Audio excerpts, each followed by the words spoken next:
La persecución brutal contra los judíos fue uno de los capítulos más oscuros de la Segunda Guerra Mundial.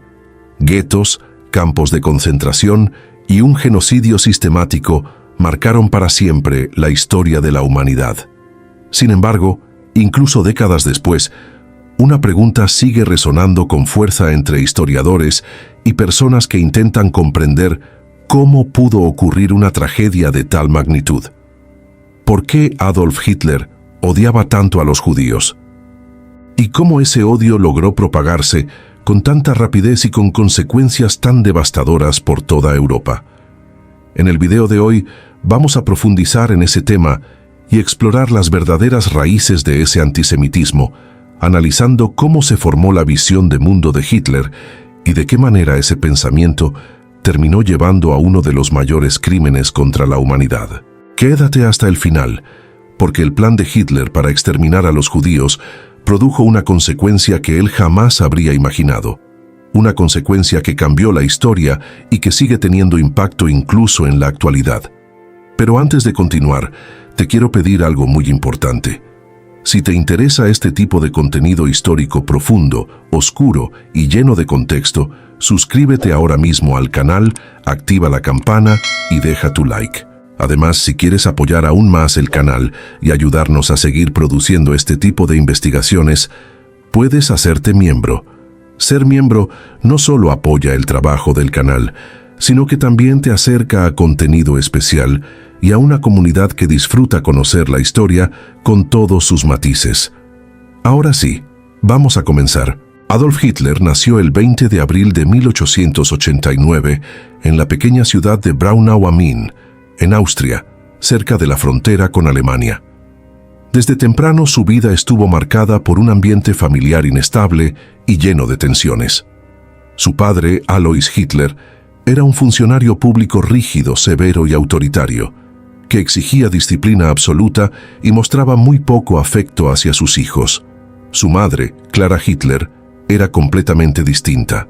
Era una mujer cariñosa, protectora y profundamente dedicada a sus hijos, intentando suavizar la dureza del padre y ofrecerles algo de calor emocional dentro del hogar.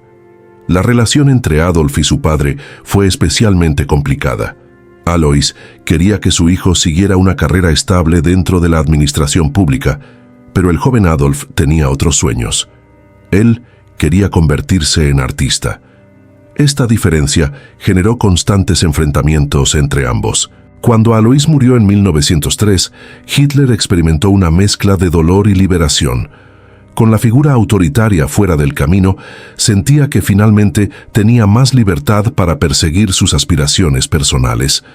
Durante su infancia, no existen pruebas sólidas de que Hitler ya manifestara un antisemitismo fuerte. Era un estudiante promedio, con interés por la historia, la arquitectura y las artes visuales. Sin embargo, durante la adolescencia comenzó a desarrollar una visión romántica y nacionalista sobre el pueblo alemán. Admiraba profundamente las figuras históricas germánicas y empezó a imaginar un futuro grandioso para la nación alemana.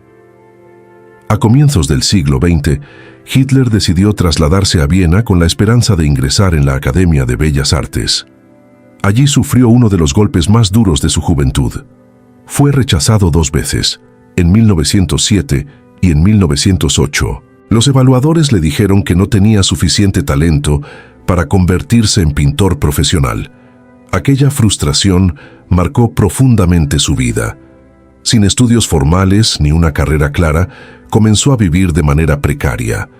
Durante varios años, sobrevivió vendiendo pequeñas acuarelas, realizando trabajos ocasionales y viviendo en albergues para indigentes.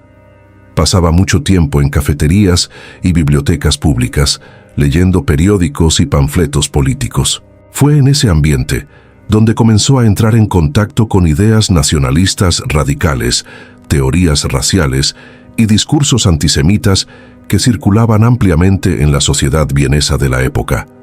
Viena era una ciudad vibrante, multicultural y llena de diversidad étnica. Sin embargo, también era un lugar donde las tensiones sociales y políticas estaban en aumento. Existía una fuerte presencia de la comunidad judía y algunos políticos populistas utilizaban el antisemitismo como herramienta para movilizar apoyo popular. Uno de los nombres más influyentes en ese contexto fue Karl Lueger, alcalde de Viena, quien empleaba un discurso abiertamente antisemita para ganar simpatía entre las masas. Hitler absorbió lentamente ese ambiente ideológico. Poco a poco, comenzó a construir en su mente una narrativa simplificada y peligrosa. Los judíos eran responsables de los problemas económicos, sociales y culturales que enfrentaba la sociedad. Esa visión no apareció de forma instantánea, sino que se fue formando a lo largo de años de frustración personal, pobreza y exposición constante a propaganda racista. El siguiente momento decisivo en la vida de Hitler llegó con el estallido de la Primera Guerra Mundial en 1914. Se alistó voluntariamente en el ejército alemán y sirvió como mensajero en el frente occidental. Durante el conflicto fue condecorado por su valentía y la experiencia de la guerra le dio un fuerte sentido de propósito. Sin embargo, el final del conflicto fue devastador para Alemania. Después de años de combates intensos, el país fue derrotado en 1918.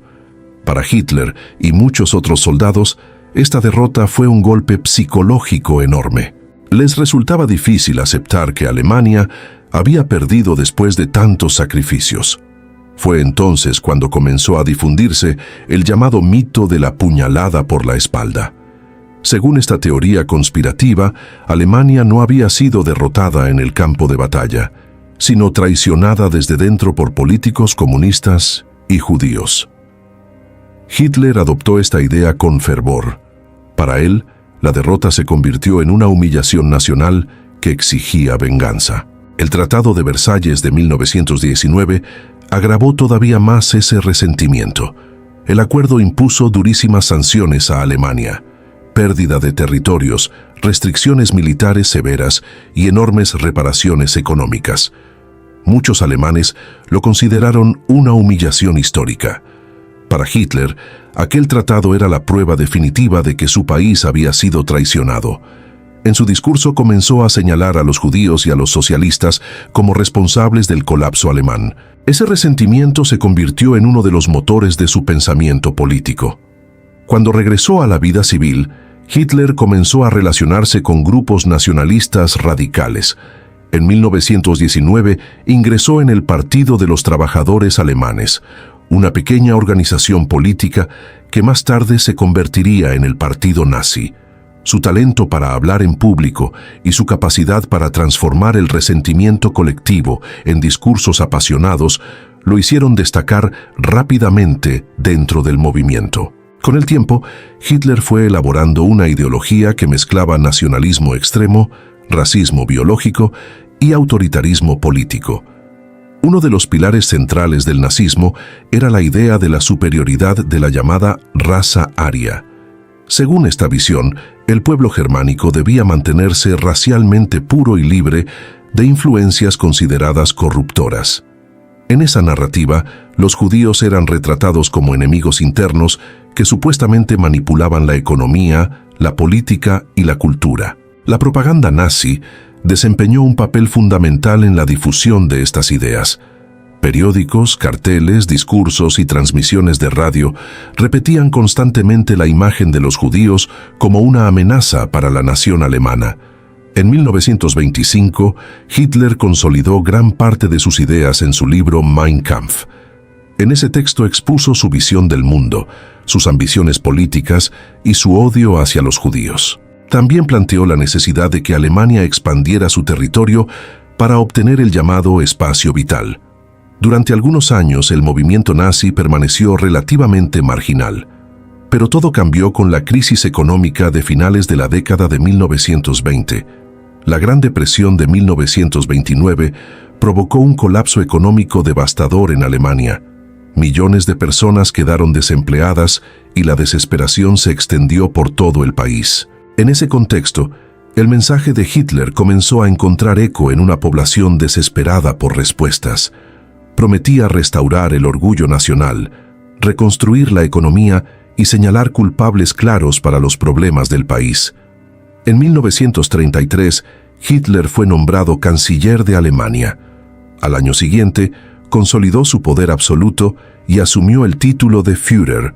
A partir de ese momento comenzó un periodo oscuro para los judíos y para todos los grupos considerados indeseables por el régimen. El gobierno nazi comenzó a implementar un amplio sistema de campos de concentración. Al principio, estos campos se utilizaban principalmente para encarcelar opositores políticos y disidentes. Sin embargo, con el avance de la guerra, se convirtieron en instrumentos clave de persecución racial.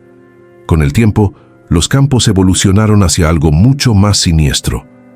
En 1941 comenzó a implementarse la llamada Solución Final, un plan sistemático para exterminar al pueblo judío.